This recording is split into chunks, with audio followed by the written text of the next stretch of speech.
A existência do sofrimento mostra que Deus não existe? Essa foi a pergunta que nós deixamos de responder no final do último vídeo e combinamos com você que responderíamos nesse vídeo daqui. Mas eu já te avisei que para a gente responder essa pergunta, a gente vai precisar entender um pouquinho o conceito de cosmovisão. Mas antes da gente avançar para falar sobre o conceito de cosmovisão, se você está chegando diretamente nesse vídeo, muito prazer, meu nome é Amos e seja muito bem-vindo, seja muito bem-vinda ao Oasis. O Oasis é um projeto que tem por objetivo te ajudar a se aproximar de Deus através das suas dúvidas e através dos seus questionamentos. Assim como um dia as minhas dúvidas e os meus questionamentos me fizeram me aproximar de Deus também. Mas antes da gente ir para o nosso assunto do vídeo, eu queria te pedir, já deixa um like aqui embaixo no vídeo, já se inscreve no canal. Assim o YouTube entende que esse conteúdo é um conteúdo relevante e vai entregar também para mais pessoas, tá bom? E eu vou abordar o tema da cosmovisão principalmente sob a perspectiva de James Sire. James Sire foi um estudioso de cosmovisões que viveu por 85 anos. E desses 85 anos que ele viveu, ele dedicou mais de 60 anos ao estudo de cosmovisões. Tem 2 livros introdutórios que ele escreveu sobre o assunto. Um deles é Dando Nome ao Elefante e o outro livro é O Universo ao Lado. Ambos têm tradução para o português e esses são os títulos deles em português. E uma definição mais simples que ele dá é a seguinte: cosmovisão é uma visão da vida e para a vida. Em resumo, basicamente, essa definição curta e um pouco filosófica é que, basicamente, cosmovisão é uma forma da gente ver a vida, uma forma da gente ver o mundo. Mas também é uma forma de ver o mundo que a gente leva para a vida e que a gente coloca em prática enquanto vive. Então, essa é uma forma da gente definir cosmovisão. Para Norman Glaser, cosmovisão é semelhante a uma lente de um óculos, uma lente que fica na frente dos nossos olhos, uma lente intelectual, através da qual a gente enxerga o mundo. E se alguém olha para o mundo através de uma lente um pouco vermelha, vai ver tudo um pouco vermelho. E se olha o mundo através de uma lente azul, o mundo vai parecer um pouco azul, vai parecer azul. E a realidade é que todos temos uma cosmovisão que molda as nossas percepções e que molda as nossas ações e que molda como é que a gente vive. Seja a gente tendo essa cosmovisão de maneira consciente ou de maneira inconsciente. O fato é que para a gente conseguir ser intelectualmente conscientes, a gente precisa não apenas saber reconhecer a cosmovisão, a visão de mundo das outras pessoas, mas a gente precisa ser capaz de entender a nossa própria cosmovisão. E não só entender qual é a nossa própria, mas entender porque a cosmovisão que a gente tem é de fato a que a gente tem e que a gente vive. Porque diante de tantas opções de cosmovisões, a gente tem essa que a gente acredita e que a gente vive. Por que a gente acredita que essa cosmovisão é verdadeira? E falando um pouquinho mais sobre cosmovisões, antes da gente entrar, antes da gente mergulhar na definição, no conceito que James Sire traz de maneira um pouco mais completa, a cosmovisão ela tem aspectos coletivos. Ela tem aspectos coletivos, mas ela também tem aspectos individuais. No final das contas, muitas pessoas usam óculos. E muitas pessoas podem ter exatamente as mesmas lentes que essas que eu tenho. Do mesmo grau, fabricado no mesmo local e tudo igualzinho. Mas no final das contas, a única lente que possui esses arranhões que tem nessa lente daqui são as minhas lentes dos meus óculos. Da mesma forma, muitas pessoas podem ter cosmovisões de um mesmo grupo, de um mesmo tipo, de um mesmo segmento, participarem de uma mesma denominação religiosa ou de um mesmo grupo de crença, mas sempre tem alguns aspectos mais particulares que terminam adquirindo um caráter individual. Por quê? Porque a vivência é individual. E exatamente por isso que as cosmovisões possuem aspectos individuais. E quando a gente fala sobre aspectos individuais da cosmovisão, os aspectos individuais eles englobam dentro do ser humano tanto aspectos racionais, quanto aspectos emocionais, quanto aspectos volitivos. aspectos que a gente de fato leva para ação. E a gente poderia aqui separar um tempo para conversar sobre um aspecto histórico de como se define cosmovisão e falar sobre diversas correntes filosóficas e sobre variações da definição, seja começando lá por Immanuel Kant, falando de Wilhelm Dilthey, falando sobre Friedrich Nietzsche, sobre Wittgenstein, sobre Michel Foucault, sobre Francis Schaeffer, sobre David Nagel, mas eu vou deixar esse aprofundamento para uma leitura que você pode fazer lá do livro Dando Nome ao Elefante, do James Sire. Ele faz esse passeio histórico muito bem lá e eu deixo essa indicação de leitura para você. E agora a gente vai avançar um pouquinho na definição que James Sire dá para cosmovisão. A gente vai fazer uma pausa aqui, respira um pouquinho, que a gente vai conversar agora sobre a definição um pouco mais profunda. A definição mais sucinta dele é uma visão da vida para a vida. E agora, indo para a definição um pouco mais profunda, ele diz o seguinte: cosmovisão é um compromisso, uma orientação fundamental do coração, que pode ser expressa em uma história ou um conjunto de posições, ou um conjunto de coisas que a gente acredita. E essas coisas que a gente acredita, a gente mantém de forma consciente ou inconsciente, de forma consistente ou de forma inconsistente, sobre a constituição básica da realidade e que fornece pra gente, que dá pra gente o fundamento sobre o qual vivemos, nos movemos e existimos. Então, falando sobre o primeiro aspecto, todo mundo tem um compromisso, uma orientação fundamental. A gente tem posições fundamentais que a gente aceita como verdade para viver. Independente se aquilo que a gente aceita como verdade para viver, como ele mesmo fala no livro, nesse conceito dessa definição, mesmo se essas posições são suposições verdadeiras, em parte verdadeiras ou completamente falsas. Seja que se essas posições que a gente mantém são conscientes ou inconscientes. Seja se quando a gente assume essa posição, a gente assume sempre da mesma maneira, de maneira consistente. Ou se às vezes a gente varia de maneira inconsistente. Uma hora a gente acredita de um jeito, outra hora já muda um pouquinho, outra hora já volta. Isso faz parte daquilo que a gente chama de cosmovisão. E isso é o que molda, isso que dá a constituição básica da realidade sobre a realidade sobre a qual nós vivemos. Mas aí ele também coloca um aspecto aqui. Essa cosmovisão ela pode ser colocada, pode ser expressa como um conjunto de posições, como um conjunto de proposições.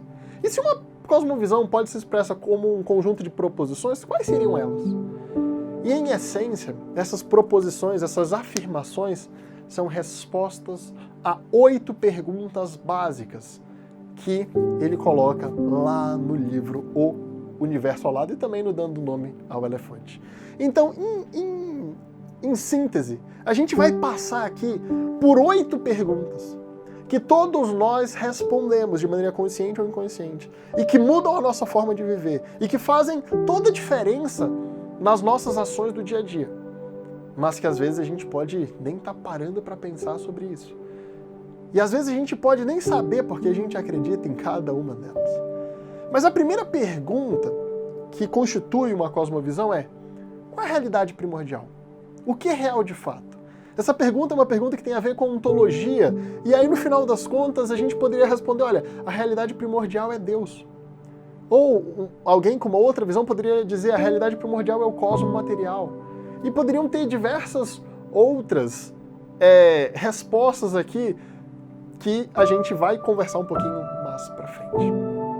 A segunda pergunta fundamental cuja resposta constitui uma cosmovisão é: qual é a natureza da realidade externa?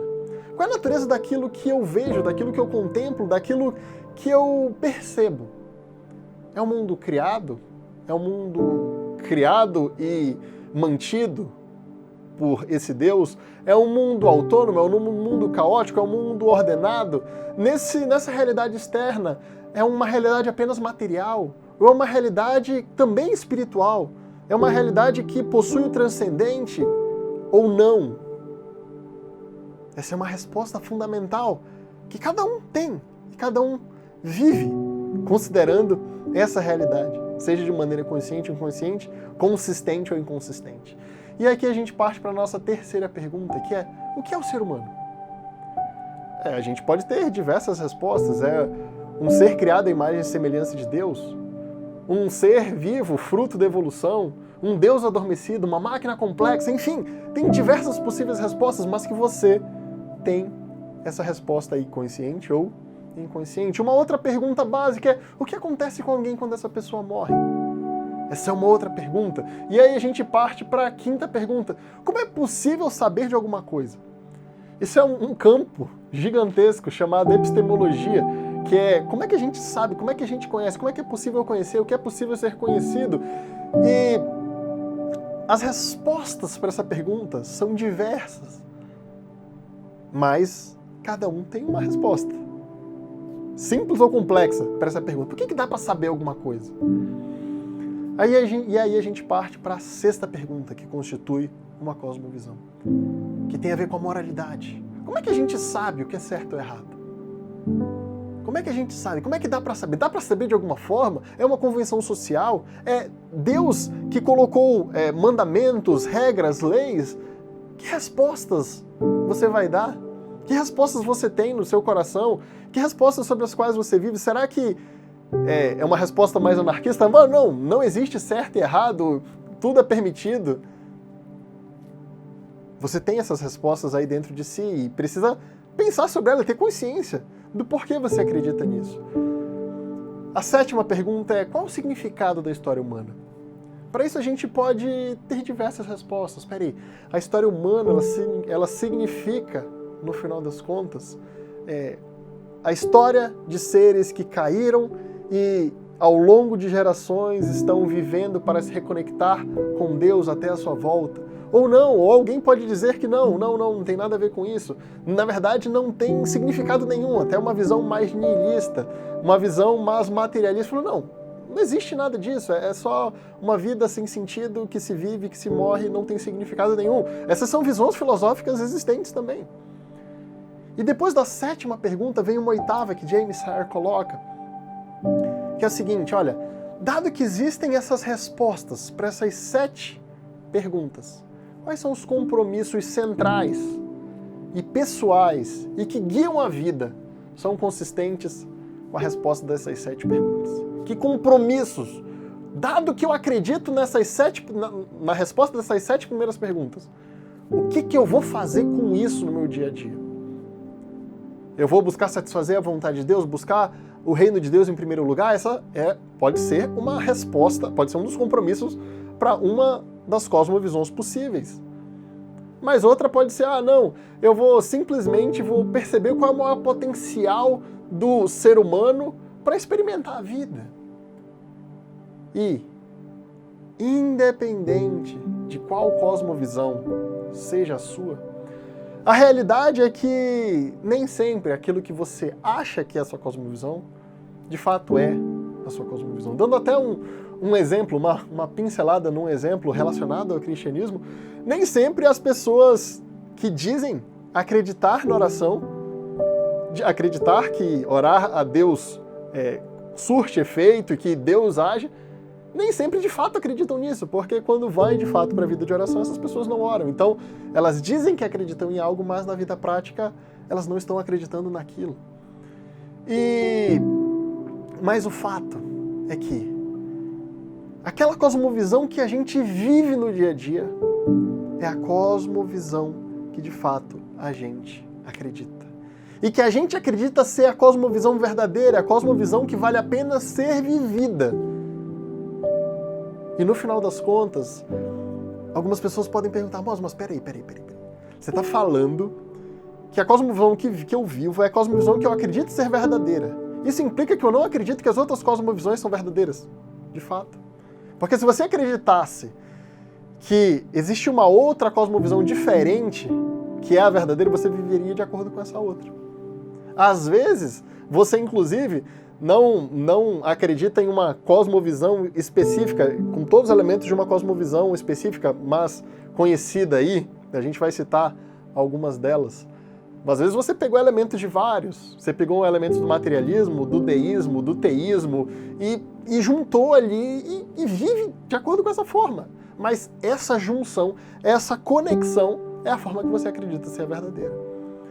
E no final das contas, algumas pessoas podem dizer, Amos, mas peraí, isso daí não seria um exclusivismo do ponto de vista de cosmovisão? Porque, peraí, se cada pessoa acredita que só a sua é a verdadeira porque vive de acordo com isso, e todas as outras, para ela, estão excluídas, isso não seria exclusivismo? Não seria muito melhor a gente falar que, olha, na realidade, todas as cosmovisões são verdadeiras e são boas, e no final das contas, cada um escolhe uma, mas todas são verdadeiras e todas são boas. Isso, na verdade, tem a ver com uma parábola. Uma parábola oriental que diz o seguinte, olha, quando as pessoas estão acreditando em algo sobre a realidade, ou estão acreditando em Deus, é como se fossem cegos. Cegos que estão tateando um elefante. Esses cegos chegam e a realidade é o elefante, e as pessoas chegam para tatear o elefante. E aí um cego pega na cauda do elefante e balança. E ele fala assim, olha, o elefante é como uma corda. Olha, ele balança, ele é igualzinho uma corda. O elefante é como uma corda. E um outro chegou lá e pegou em uma das patas do elefante, ele falou, o elefante é como uma coluna. E o outro pegou na barriga e o outro vai falar assim, o elefante é como uma parede imóvel. O outro vai pegar na tromba e vai falar, olha, o elefante é como uma cobra grossa, pesada. E o outro vai falar, olha, o elefante, ele pegou ali na presa e falou, o elefante é como uma lança pontiaguda. E aí essa pessoa vai dizer assim, tá vendo? No final das contas, a realidade, Deus, a realidade é muito maior do que as pessoas podem dizer. E no final das contas, todos estão certos em alguma medida, mas todos estão ao mesmo tempo errados. E é exatamente por isso que você não pode dizer que existe uma realidade única, existe uma verdade única. E a história termina por aí, é uma história bonita, é uma história que muitas pessoas acreditam. Mas a gente precisa dar uma pausa e entender o que está por trás da história. O que está por trás da história é alguém que acredita que todos os outros estão errados. É alguém que chama, inclusive nessa história, todos os outros de cegos. E que só ele tem uma visão superior e que consegue ver como nenhum outro vê. E que por isso, por ver o que nenhum outro vê, diz que todos estão ao mesmo tempo em parte certo e em parte errados. Mas na realidade, essa é uma posição filosófica que também assume para si a verdade, assume que somente em si existe a verdade e que todos os outros que discordam estão errados. Então, quando a gente fala sobre cosmovisão, quando a gente fala sobre ter uma posição, uma visão sobre a vida e para a vida, não tem saída. A gente vai escolher uma, a gente vai enxergar uma como verdadeira e vai viver de acordo com ela. Inclusive, de acordo com a minha, eu acredito que a minha seja verdadeira, e de acordo com a minha, dada por Deus, eu acredito que eu preciso inclusive respeitar todas as outras pessoas que acreditam diferente de mim, e que eu preciso não somente respeitar, mas é meu dever amar essas pessoas, inclusive aquelas que querem me destruir. Então, dessa forma é que eu acredito que a gente pode viver e que a gente pode avançar conversando aqui sobre cosmovisões. E aqui, falando de aspectos coletivos de cosmovisões, eu vou abordar sobre as principais cosmovisões ali que estão listadas, que entraram no estudo de James Sire. Eu fiz algumas outras pesquisas e coloquei aqui também, mas uma primeira cosmovisão muito conhecida e muito comum é a cosmovisão teísta. Só que dentro da cosmovisão teísta existem várias subdivisões. Uma primeira é a subdivisão monoteísta. Dentro do monoteísmo existe o cristianismo, o judaísmo e o islamismo. São as principais religiões monoteístas. E dentro dessas religiões existem diversas denominações também. Então, dentro do teísmo, a gente tem o monoteísmo, a gente tem o politeísmo. Dentro do monoteísmo e do politeísmo existem diversas religiões também. Mas além do teísmo, a gente também tem o deísmo. A gente tem o naturalismo. Dentro do naturalismo, a gente tem o ateísmo, que é o ramo filosófico que diz que Deus não existe. A gente tem o agnosticismo, seja na sua forma forte, na sua forma fraca. A forma forte vai dizer que não tem como saber se Deus existe. A forma fraca vai dizer, olha, eu não sei se Deus existe. A questão é se eu sei ou não. Não é se é possível se saber ou não. Existe inclusive o apateísmo, dentro ali do naturalismo, que na verdade não considera essa questão da existência de Deus nem relevante nem significativa. São posições filosóficas, são posições que as pessoas que a gente encontra no dia a dia têm ou podem ter. Existe, como James Sire diz, quando o materialismo é levado às suas últimas consequências, surge o niilismo. Também existe o existencialismo, seja na sua forma ateísta ou na sua forma teísta. Existe o panteísmo monista oriental, existe a cosmovisão New Age e também a cosmovisão pós-moderna. E aí, olhando dentre todas essas possibilidades, falando sobre o aspecto de grupo, sem nem levar em conta ainda, falando aqui dos aspectos individuais, dos arranhões da lente de cada um, digamos que cada um desses seja uma lente diferente, mas ainda existem mais especificidades. E a questão, ao olhar todas essas cosmovisões, na verdade, o que me traz à mente, que às vezes a gente deixa passar no dia a dia, é que normalmente quando a gente está conversando com alguém, a gente discorda fundamentalmente, fortemente, em relação a um aspecto da vida. Normalmente, essa discordância não é sobre aquele aspecto em específico. Na realidade, essa discordância se trata pelas pessoas terem cosmovisões diferentes, por assumirem pressupostos completamente diferentes e muitas vezes opostos. Então, no final das contas, isso é importante para a gente entender que a maior parte das discussões que existem na nossa sociedade não são discussões sobre assuntos, são discussões sobre cosmovisões, mas normalmente a gente não para pensar sobre isso. Um exemplo claro disso é olhar para a existência do sofrimento. Pessoas com cosmovisões diferentes, ao olhar para o fato de existir o sofrimento na Terra, podem chegar a conclusões completamente diferentes e podem dizer frases completamente diferentes, exatamente por terem visões de mundo, cosmovisões completamente diferentes. Então, por exemplo, ao olhar para o problema do sofrimento, um ateu pode olhar e falar o seguinte, olha, se um Deus bom existisse, não existiria sofrimento. Olha, então se o sofrimento existe, não existe um Deus bom. Uma pessoa que é completamente convicta do processo de reencarnação, ela poderia inclusive dizer o seguinte, olha, o sofrimento existe, uma pessoa está sofrendo porque ela está pagando por algo que ela fez em uma vida anterior e a gente não pode nem, a gente nem pode inclusive interferir nesse sofrimento, porque o sofrimento está lá para que essa pessoa evolua e numa próxima encarnação volte de uma maneira melhor. Na linha de uma resposta cristã, a gente poderia abordar em tudo que, a gente poderia entrar em tudo que Leibniz, Agostinho e Tomás de Aquino escreveram dentro de um ramo chamado Teodiceia, que a gente vai conversar sobre isso um pouquinho mais para frente. E agora eu vou compartilhar com você porque eu não acredito que a existência do sofrimento mostre que Deus não existe.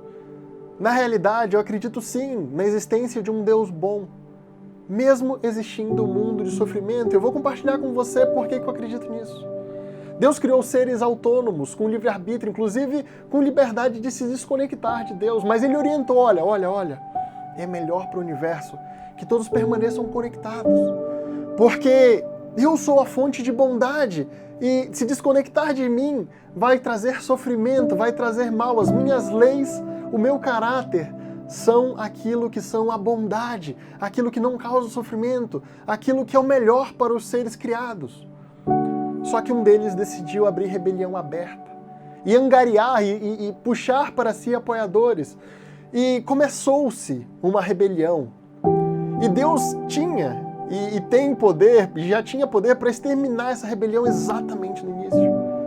Só que se Ele fizesse isso, as pessoas, os seres criados, passariam apenas a seguir a Deus por medo.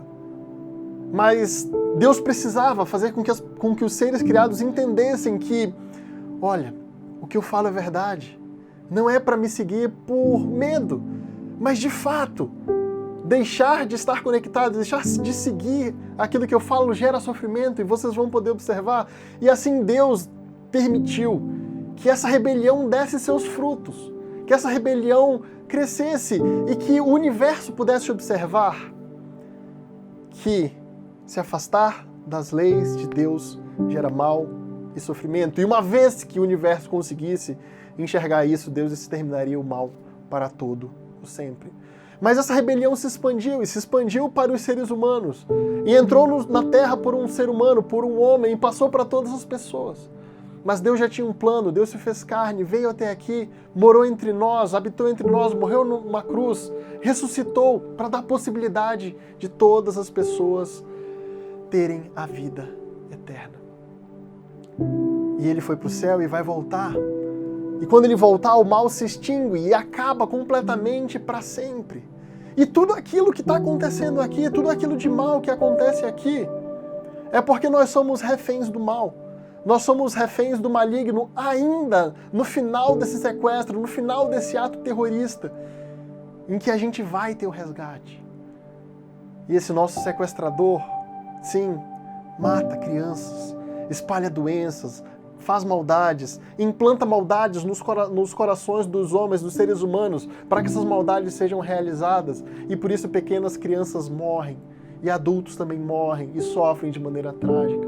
Por isso doenças tão complexas se espalham e causam sofrimento e dor para nós e para os nossos familiares. Inclusive, o João, citando uma criança de 2 anos que faleceu ontem.